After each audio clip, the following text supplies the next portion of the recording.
antes y un después, di conmigo. Dilo fuerte, un antes y un después. Sin duda alguna, Jesús vino preparando a sus 12 discípulos. ¿A quiénes vino preparando? A sus 12 discípulos. Entre esos 12 discípulos había muchos, entre esos 12 había algunos, no todos, que algunos se parecían a cada uno de nosotros, ¿sí?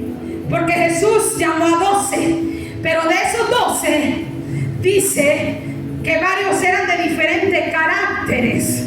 ¿Eran de qué? De diferentes caracteres, ¿sí? Algunos eran fuertes y explosivos y algunos eran pasivos y tranquilos, pero a ambos caracteres Dios los llamó. Jesús vino preparando a sus discípulos para encaminarlos, para que soltaran todo lo que podía ser un obstáculo, para llevarlos a un crecimiento y a un detonar en el ministerio de cada uno de ellos a través de la llenura del Espíritu Santo. Por eso te estoy hablando de un antes y un después. Punto número 1. Discípulos de carácter explosivos y vengativos. Jesús tenía en los 12, en ese grupito de 12 tenía caracteres explosivos y vengativos. Diga conmigo, sí. Porque a veces tenemos la falsa idea que los que Dios llama, ya los llama con aureolas y con una túnica blanca y con alas que vuelan como querubines, y que la iglesia está llena de querubines. Pero quiero decirte que este tesoro fue puesto en manos de vasos de barro, ¿sí? Porque tú eres barro y yo soy barro y somos tierra y no somos perfectos. Di conmigo, somos personas imperfectas que vamos buscando una perfección en Cristo Jesús, que es el varón perfecto por excelencia. Y si tú viniste buscando una iglesia perfecta, déjame decirte que cuando tú llegaste, la convertiste en imperfecta. Porque la iglesia la componemos todos nosotros. Y todos somos imperfectos. He escuchado muchos que dicen, me voy de esta iglesia porque yo voy buscando la iglesia perfecta. Y te digo, a ti que andas buscando la iglesia perfecta, no la vas a encontrar. Así te vayas a la China, al Japón, al África y a las tribus más escondidas, no la vas a encontrar. Porque cuando llegues tú, la volverás imperfecta. Así que mi consejo es que pongas tu mirada en aquel que es perfecto. Y si tú pones tu mirada en aquel que es perfecto, entonces vas a quitar tu mirada de todos aquellos que son imperfectos. Y entonces vas a encontrar la iglesia perfecta. Y todos seremos felices. Amén. Jesús tenía discípulos de carácter explosivos y vengativos. Marcos 3:17. ¿Cómo? Sí había entre los 12. Sí había caracteres explosivos. No tan solo los hay en CDMR, también los había entre los 12. Marcos 3:17. ¿Qué dice? A Jacobo, hijo de Zebedeo, y a Juan, hermano de Jacobo, a quienes apellidó Boanerges, esto es, hijos del trueno. ¿Quién los apellidó Boanerges? ¿Quién les puso ese apellido? ¿Quién les puso ese apellido? Jesús. ¿Por qué les puso ese apellido? ¿Por qué se ganaron estos dos ese apellido de parte de Jesús? ¿Por qué? Porque tenían un carácter explosivo. ¿A qué caracteres explosivos? Pero esos caracteres explosivos Dios los quiere canalizar para algo positivo. Porque hasta ahorita estás usando ese carácter explosivo para destruir a todo el mundo, pero menos para edificar lo que Dios quiere. Entonces, Jesús tenía estos caracteres entre sus discípulos explosivos. Por eso los llamó, los apellidó Boanerges. Esto es, hijos del trueno. ¡Wow! Se ganaron el apodo, mis hermanitos, el apellido que Jesús le puso. Pero digo a Jesús, estos dos me sirven. Con estos caracteres explosivos yo voy a hacer algo en ellos. Aleluya. Y entonces dije que Jesús tenía discípulos de carácter explosivos y vengativos. Ah, también había vengativos, sí, también. No nada más en CDMR. Lucas capítulo 9, versículos 51 al 56. Dice que estos dos hijos de Zebedeo eran de un carácter también explosivo, pero también vengativo. Es que el explosivo actúa en caliente. ¿Cuántos caracteres explosivos hay aquí? Ustedes todos son pasivos. El explosivo es vengativo, Ese actúa en caliente, ¿sí? No medita lo que va a hacer. Dice, vaya conmigo, para que vaya entendiendo esto cómo va, para que le vaya usted tomando sabor. Dice, cuando se cumplió el tiempo en que él había de ser recibido arriba, afirmó su rostro para ir a Jerusalén. ¿De quién está hablando? De Jesús. Envió mensajeros delante de él, los cuales fueron y entraron en una aldea de los samaritanos para hacerle preparativos. ¿A quién le iban a hacer preparativos? ¿A quién? A Jesús. Mas no le recibieron porque su aspecto era como de ir a Jerusalén. Viendo esto, sus discípulos, Jacobo y Juan, dijeron: Señor, ¿quieres que mandemos que descienda fuego del cielo como hizo Elías y los consuma? Querían destruir a los samaritanos. Querían: Padre, así como usaste al profeta Elías, te pedimos que descienda fuego del cielo y los consuma y los haga cenizas. ¿Y qué le dijo Dios? Ey, tranquilos, hijos del trueno. Espérense. No, lo corrigió. ¿Sí? Le dijo: no, ustedes no van a hacer esa oración, esa clase de oración. ¿Por qué estoy mencionando esto? Porque somos imperfectos. ¿O usted no ha tenido esa clase de oración? Bueno, no de que descienda Dios y lo consuma, pero sí de venganza, ¿o no? Ay, usted me va a decir que no. No, ya, me equivoqué de iglesia. Estoy hablando puros ángeles que piensan puro pensamiento bueno. Porque dijo: yo a esto los voy a pulir. Tienen defectitos, pero son buenos.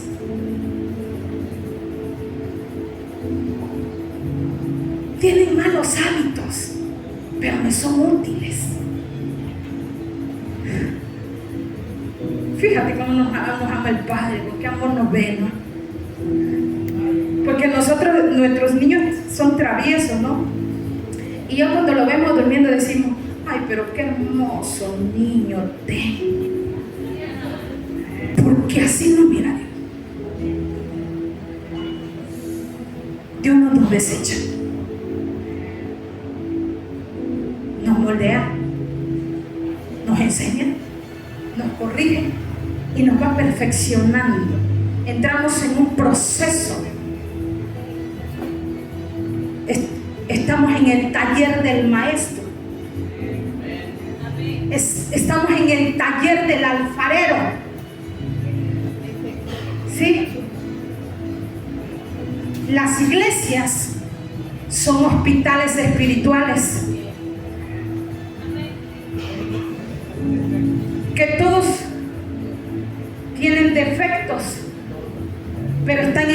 proceso de restauración por el Maestro.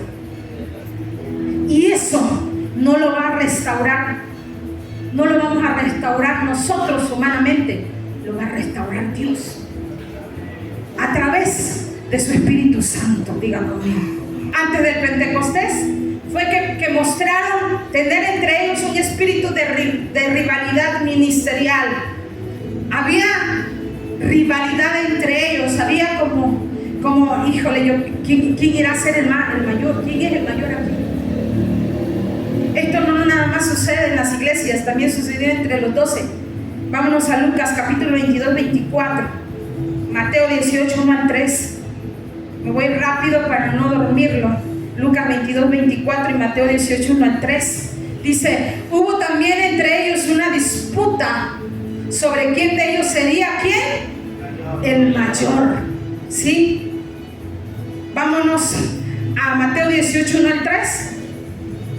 Y en aquel tiempo los discípulos, dice que vinieron ¿a quién? Vinieron a Jesús diciendo, ¿quién es el mayor en el reino de los cielos?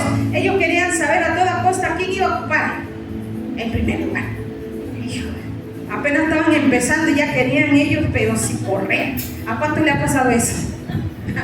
Y llamando a Jesús, dice, pero wow, Jesús es un maestro. Dice, llamando Jesús a un niño, lo puso ¿dónde? En medio de ellos. Dijo, a esto les tengo que enseñar como en el kinder, a ver.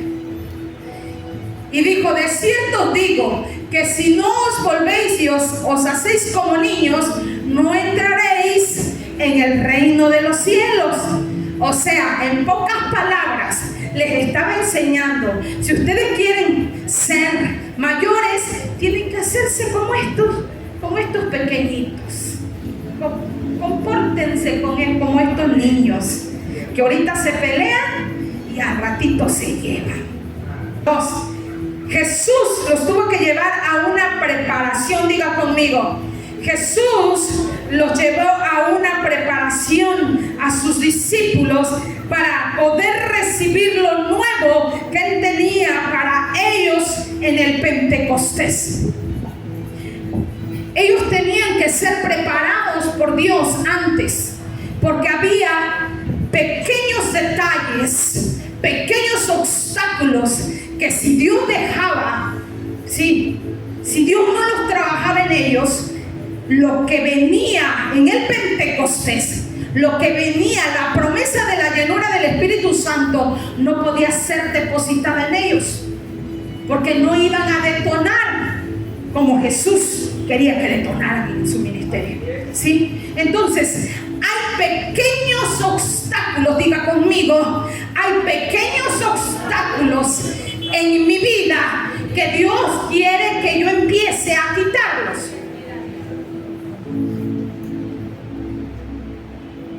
Porque Dios dice su palabra que Él no pone un remiendo viejo en un vestido nuevo. No queremos quitar lo viejo, no queremos que Dios quite los obstáculos, no queremos que Dios trabaje sobre los detalles de mi vida, no queremos trabajar en eso, pero sí queremos recibir del vino nuevo. Y dice la palabra del Señor, no puedo depositar mi vino nuevo en un odre viejo, porque si yo deposito mi vino nuevo en un odre viejo que no quiere ser renovado por mí, esto va a quebrarse y mi vino va a desperdiciarse. Y Dios no quiere desperdiciar su vino celestial. Pero hay malos hábitos que nosotros los agarramos. Dios no nos los dio. Y esos tenemos que soltarlos. Y para ser más claro en todo esto, dice que Jesús, antes de ir a la cruz, les dio una enseñanza de preparación a todos sus discípulos. Entre ellos estaba Judas. En Juan capítulo 13, versículo 4 al 15, dice que Jesús los llevó a un acto, a una enseñanza, que con esto cerró con broche de oro todas las enseñanzas que venía haciendo con ellos. Todas las llamadas de atención intervención que venía haciendo con ellos, todo el trabajo de cerca que Dios venía haciendo con ellos, porque Jesús les hablaba diferente a sus discípulos y diferente a la multitud. A la multitud le hacía milagros, a la multitud le daba de comer, a la multitud le hacía manifestaciones, pero a sus discípulos los jalaba aparte y les decía todas las cosas como eran, porque los estaba formando. Diga conmigo, porque los estaba preparando. ¿Por qué le dice Jesús esto a Pedro? ¿Por qué le dice Jesús esto a Pedro? Pedro no quería que Jesús le lavara los pies. Señor, no hagas esto conmigo. ¿Cómo lo vas a hacer, Señor? Si el que tiene que lavarte los pies soy yo, no tú. Y le dice Jesús, si no te dejas lavar los pies, no vas a tener parte conmigo allá arriba. Y entonces le dice Pedro, pues Señor, pues si es así, no tan solo me voy a dejar lavar los pies por ti, lávame completo, porque yo quiero estar allá arriba contigo. Sí, porque hasta ese momento, diga conmigo, porque hasta ese momento Pedro no entendía por qué Jesús le estaba enseñando eso, por qué Jesús le estaba diciendo eso, porque Jesús los estaba preparando para el detonar en el ministerio, porque los iba a llevar a una llenura de su Espíritu Santo. Pero hasta ahí no le caía a Pedro la revelación. Y por eso Jesús le dice, tú no lo comprendes ahora, pero cuando ya seas lleno de mi Espíritu Santo, entonces te va a caer la revelación. Y este acto es lo que hace lo más precioso todo. Porque aunque Jesús sabía que entre los 12 discípulos estaba el que lo iba a entregar, ¿sí? Porque acuérdense que Jesús le dijo, lo que vayas a hacer, hazlo, pero ya, hazlo pronto, ¿sí? O sea que Jesús ya sabía quién era. Los demás dijeron, seremos nosotros. ¿Quién será? Pero Jesús sí lo sabía. Y entre ese lavado de pies, entre esa enseñanza, estaba Judas. Y Jesús, sabiendo todo esto que le iba a hacer Judas, agarró la tina. Y yo creo que fue con el que más se tardó ahí. La Biblia no entra en detalles, pero yo me imagino. Porque si este acto era de enseñanza, tenía que quedar grabado en la mente de sus discípulos y tenía que quedar grabado en la mente de aquel que lo iba a traicionar también.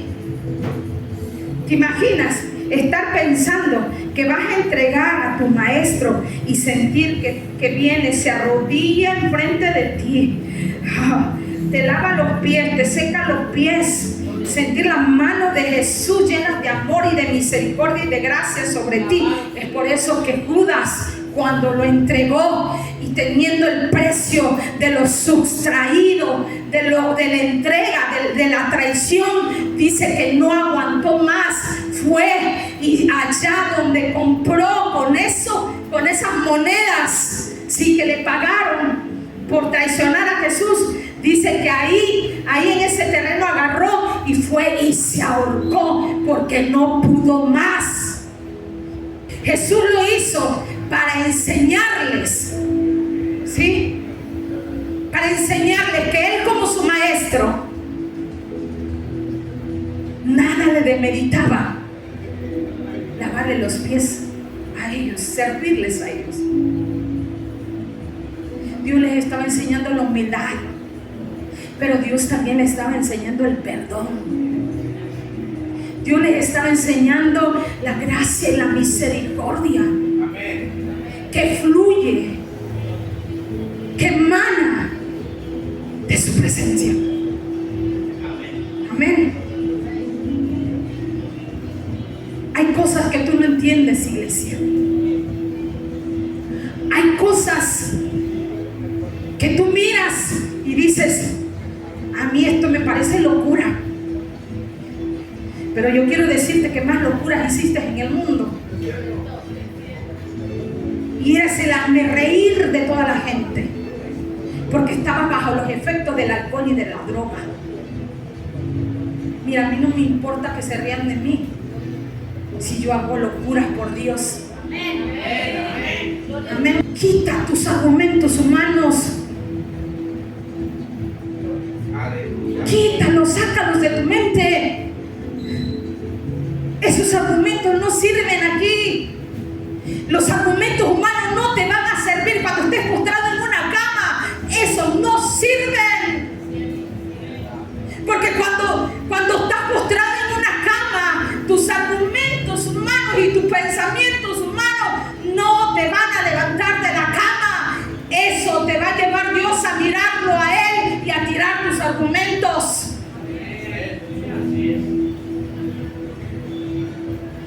Entonces, o tiras lo viejo, dice Dios, y entras a una renovación de mi Espíritu Santo y te prestas en mis manos para ser moldeado como el barro en manos del alfarero, para que Él vuelva a ser una vasija nueva y pueda depositar el vino nuevo, y entonces esto compagina en su presencia. Porque eso es lo que quiere Dios de Casa de Misericordia. Vamos a un después del Pentecostés. Ya vimos un antes, vamos a un después y con esto terminamos. ¿Sí? Un después del Pentecostés. Dice que tras recibir la promesa del Espíritu Santo, desde ahí en adelante se produjo una transformación sobrenatural en la vida y ministerio de cada uno de ellos, y fue un cambio de 180 grados en la vida y en el carácter de sus discípulos. Después de ser bautizados con el Espíritu Santo, aquel Juan explosivo que quería orar para que destruyera a Dios con fuego a los samaritanos, lo vemos escribiendo y hablando palabras de amor para todos.